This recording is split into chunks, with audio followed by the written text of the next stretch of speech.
Bonjour chez vous.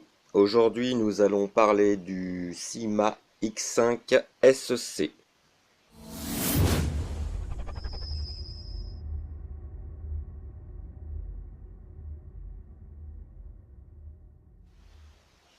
Alors, on commence avec une première photo qui est prise avec la caméra d'origine fournie avec le drone. Vous pourrez voir sur cette photo le rendu des couleurs, qui ma foi n'est pas si mauvais que ça, ainsi que l'angle de prise de vue qui pour moi est largement suffisant. Seconde photo avec une vue beaucoup plus aérienne. Alors cette caméra qui a été très critiquée, effectivement c'est pas une GoPro, mais bon elle fait son job. C'est une caméra qui filme en 1280 par 720 et on va voir ce que cela donne en vidéo. Donc je vous rassure, je n'ai pas bu avant de prendre le manche. C'est tout simplement le gros défaut de ce petit quadcopter qui est sous-motorisé et au moindre coup de vent, eh ben, ça va dans tous les sens. Donc très instable. Alors dès qu'il y a un petit peu moins de vent, c'est un peu plus contrôlable, mais effectivement c'est pas un bon quad pour débuter.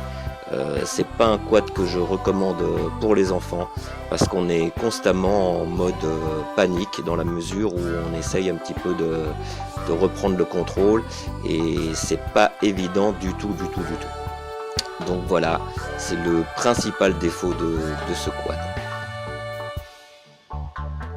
Alors on passe maintenant à un vol où il n'y a pas de vent du tout.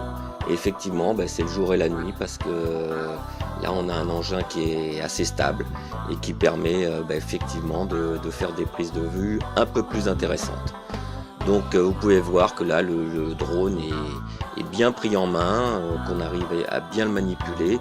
Mais bon, je le répète, c'est vraiment pas un souffle de vent, pas un pet de vent. Et là ça devient intéressant. Donc pour du indoor, c'est bien.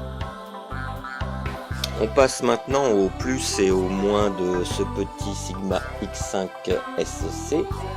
Alors les qualités et les défauts, tout simplement en qualité on a la solidité parce que c'est un appareil qui peut heurter facilement beaucoup de choses sans grand risque de casse.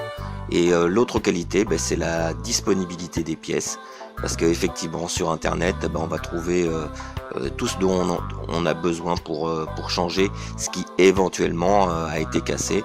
Mais bon, je le répète, avant de casser quelque chose, il va falloir se lever de bonne heure. Donc les défauts, le gros défaut de ce petit quadcopter, c'est la puissance. Effectivement, on a une puissance qui est largement insuffisante. L'autonomie qui est de 5 minutes avec une batterie de 500 mAh. Et le prix tout simplement parce que pour 45 €, on va trouver autre chose sur le net largement supérieur. Alors on va passer maintenant à la note globale. Alors effectivement on va dire que ce quadcopter est pas extraordinaire, donc il aura une note de 11/20 seulement. Alors pour une utilisation indoor c'est largement suffisant, mais pour une utilisation à l'extérieur, effectivement c'est pas un quad que je recommande pour s'initier. Voilà, tout simplement. J'espère que cette vidéo vous a plu et je vous dis à la prochaine. Salut!